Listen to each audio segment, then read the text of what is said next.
Setelah iman, karunia yang paling besar yang diberikan oleh Allah adalah ilmu. Ini juga hana mudah. Mungkin sekian banyak manusia, sangat sedikit orang-orang yang beriman kepada Allah. Dan sekian banyak orang yang beriman hana mandu-mandung dikaruniakan ilmu. Hana mudah orang. Walaupun banyak hadis-hadis Rasulullah yang disampaikan tentang kelebihan-kelebihan ilmu. Hai terubah tingkat Rasulullah menyampaikan kebun syurga. 4 tempat yang lebih indah daripada syurga. Hanale 4 tempat yang lebih nikmat daripada syurga. Dah tempat yang diinginkan oleh setiap manusia. Mandu-mandu diinginkan syurga. Nyentuh tingkatnya digambarkan majlis ilmu oleh Rasulullah. Kebun syurga.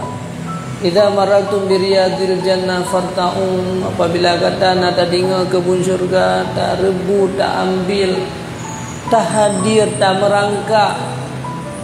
Wa ma riyadul jannah ya Rasulullah, apa yang menjadi kebun syurga? Hilakul zikri. Wa qala ata majalisul ilmi wal ulama. Berarti karunia yang paling besar setelah iman yaitu kebun syurga ilmu. Nyanduknan digambarkan. Orang yang mengajarkan ilmu dukna gambarkan oleh Rasulullah. Di mana seluruh makhluk-makhluk yang ada di langit yang 7.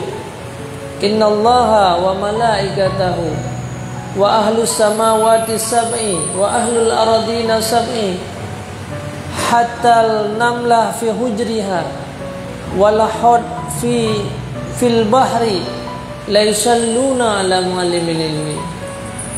Allah sendiri, para malaikat-malaikat yang seluruh di atas muka bumi ini yang diciptakan oleh Allah Subhanahu wa taala. Kemudian seluruh makhluk dari langit yang pertama sampai ke langit yang 7. Seluruh penghuni bumi ini dari lapisan pertama sampai lapisan yang ke-7. Hatta namlah fi hujriha, sehingga semut-semut yang dalam lubang. Semut-semut yang dalam lubang duk nala. Hot fil bahri, ubaina ungkut yang dalam laut. Mobilih mentang hai dah itu, golongan pula ilmu. La yusalluna ala muallimil ilmi. Semua mereka itu serentak memohon keampunan, rahmat, kasih sayang kepada orang-orang yang mengajarkan ilmu. Nyenduknan digambarkan tentang kelebihan-kelebihan ilmu.